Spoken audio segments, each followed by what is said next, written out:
Alright, so here we go. We've got our perfect video for discussion, how to be a vegan athlete, right? So GCN's perfect video.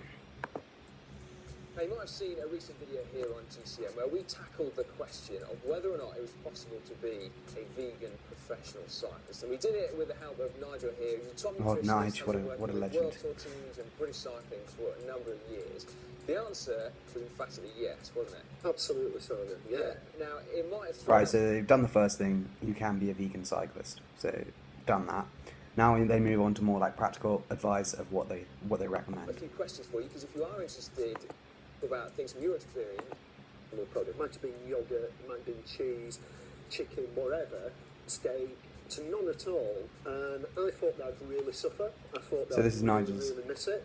This is Nigel's experience on the vegan diet. So he's been on the vegan diet, I think, for 7 weeks now. He's going to share his little comments on it, and he's apparently lost 7 kilos, which is pretty impressive. But I found I haven't really missed it at all. Part of what I've done, when I started it, I had a full medical test, so I had all my blood screening done. I did fitness tests, both running and on the bike, body composition to see how things changed out. So I've now been following the plan for 7.5 weeks. I've lost 8 kilos of body fat, and I've actually increased my muscle mass by about 1 kilogram. wow. Now, So listen to that. Old Nigel Mitchell has lost, what, 8 kilos? It's insane. Like, it's insane. Like, that in itself is almost like perfect evidence of why you should go vegan, because you can lose that much weight. And he says that he's done pretty much no more exercise than he normally does. So, yeah, I mean, why not? And he goes on to give some more advice. Now, I have been doing a little bit more exercise than what I would have done normally. But, you know, the fact I've been doing about 12 hours a week exercise on that diet has been... So he only does like 12 hours a week, so that's like decent. It's probably more than like the average person, I have to say, but it's still not insane amounts. Like, I mean, if you were really dedicated, you could do like 20 hours a week. I mean, at the moment he's probably has quite a lot of time on his hands because the cycling season is sort of off. But even so, that's pretty good. So we're going to skip ahead a bit here and move on to what he says next. Ingredients and where do you get them from. So part of what I decided to do was to make sure that every single ingredient that I would use I could get from my local supermarket to keep it as simple as possible. But what I do... So Nigel Mitchell on GCN are giving some helpful vegan comments on how to be vegan. So this is a great vid. I'm loving the vid so far. All I'm going to do is just put that in my rice cooker, put water in with it and switch it on. And it's the same with the beans, the mixed beans. Again, I'll just get all the different combos of beans, put them in here, mix it up, and then I put them in the slow cooker, switch it on. So more helpful comments from Nigel Mitchell. This video is yet to be controversial, which I'm loving. Got the chili on the night. So really the purpose behind mixing things up is that what you always spoke a lot about protein, and fats are so important as well, and people don't realise the importance of fats. So one of the things that I'll use a lot of is things like mixed seeds. Okay, he goes a bit off topic about talking about all the fat, but we can sort of ignore that for a bit. So that helps to give me the essential fats, plus proteins, plus trace elements within my food. So again, we're just getting lots and lots of variety there.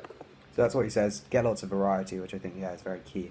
If you ate pasta every single day, or you ate rice and soy sauce every single day, then yeah, obviously you wouldn't hit all your nutritional needs. But he goes on to some vegan food hacks, this is great. I mean, like, imagine 2 years ago, Nigel Mitchell being like, look at all this vegan food, like, look at this. He used to be sort of so against it, and to be fair, GCN they're all about this low carb bollocks, but now, like, they're on it. So some of the things that are really, really easy to get now are things like these falafel. These are only like £1.15 from Lidl, and it's easy to buy. You can also get these falafel mixers, all you do is add water to it. I found these sausages really good. So these are a vegan sausage, which are bean-based. So exactly, even if you want like your meat or whatever, then you can just have vegan sausages, and that's perfect. We're going to move on for a bit onto supplements, because this is where it's always a bit more controversial when people are like, oh, you might need to take supplements. But I think Nigel does quite well on this. People that are training really hard, and they might need to think just above and beyond, whether they're on an omnivorous diet or a plant-based diet, they may well need to think about a little bit. Yeah, exactly. It's not just the vegan diet where you need supplements. That was a good point there. More. So what would you recommend then in terms of supplements, just to make sure that all boxes are ticked? Yeah. So what I tend to recommend, and again, a lot of the supplements I've been talking about are things that would be what I recommend for an athlete who's, say, eating a mixed diet. Some of them could be around some things like beta-alanine. Could be... Yeah, so he's basically saying beta-alanine because it's one of the amino acids and it can be hard to get. Well, not hard to get, but just hard to get the right amount unless you're really eating some creatine. properly. So those are amino acids. Amino acids, balls of beta-alanine, or the supplement. Skip forward a bit. There's also some of the micronutrients as well. So like iron in particular is something. Again, professional cyclists, they often have quite low ferritin levels. Yeah, exactly. So he says this, and another great point by Nigel Mitchell, which pro cyclists, who 99% of them aren't vegan, have very low iron levels anyway. So we already know that it's not just the vegan diet that decreases iron or can decrease iron levels. An omnivorous diet is often lacking of iron as well. And so he's saying to take some iron supplements.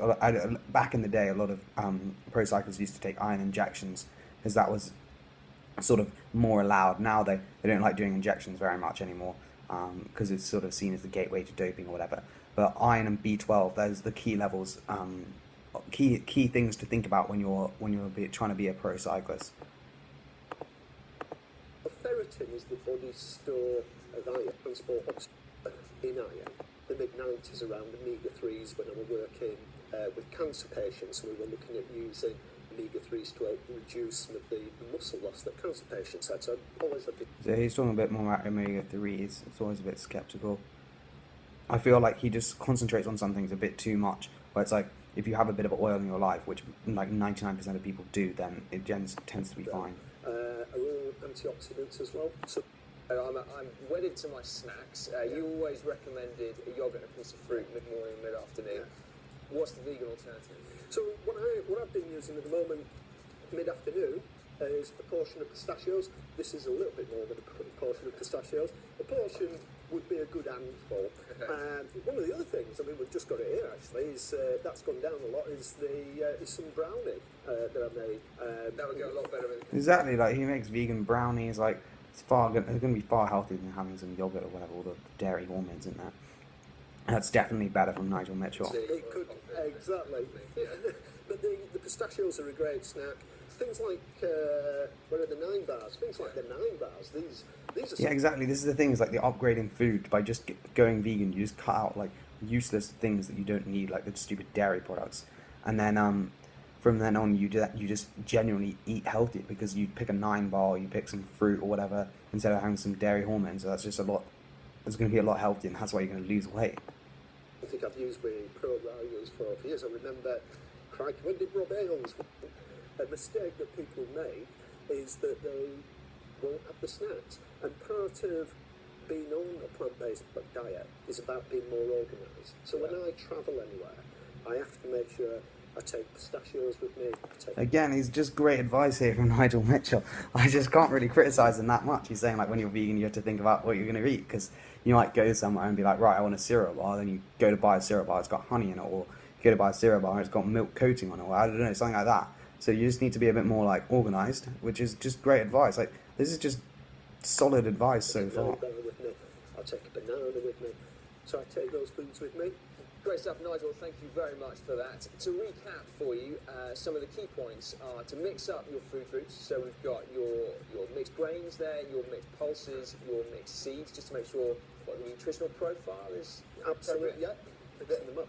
Cool. Then we've also got our ready-made foods that you shouldn't ignore, so vegan sausages or ready-made falafel, those ingredients that help make life easier.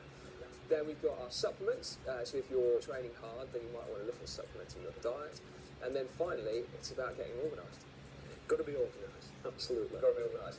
Right, make sure then that you... So that was a great vid, and what I'd say to the GCN lot is, why don't you go vegan? Like, Mitchell's gone vegan and he's lost so much weight. I'd like to see maybe Simon go vegan, or just one of them just try it for like a couple months. I bet I'd be really interested to have like a video that they make on it. I think that would be great for the vegan movement. It would just make so many people more aware, and it would also make people just a lot more like in tune with what the vegan diet is all about. So we're going to scroll down a bit here and we'll look at the comments. and they're all pretty good. Like Nigel back at it with the vegan power content. Yes, protein is so easy to get. Why does everyone worry so much about it? You're not a bloody bodybuilder. Hashtag lean from the vegan runner. Impressed GCN takes on this subject again. Really awesome. Thank you. This is all the vegan people like actually saying this is good. Good stuff. I recommend Dr. Michael Greger, nutritionfacts.org. Plant-based news. Great stuff, guys. High carb is always the answer. Go vegan. It's just like, it's like solid facts. And then somewhere up the Norton Summit spinning away, carved up, during rider can finally rest in peace. I did actually tell him that on Norton Summit today about the video.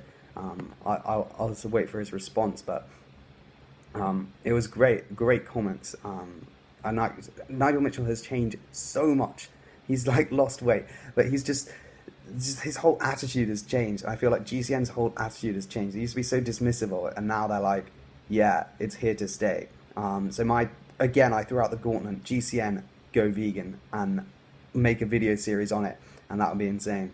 So cheers for watching, give us a like and subscribe and all that stuff, and I'll see you in the next vid.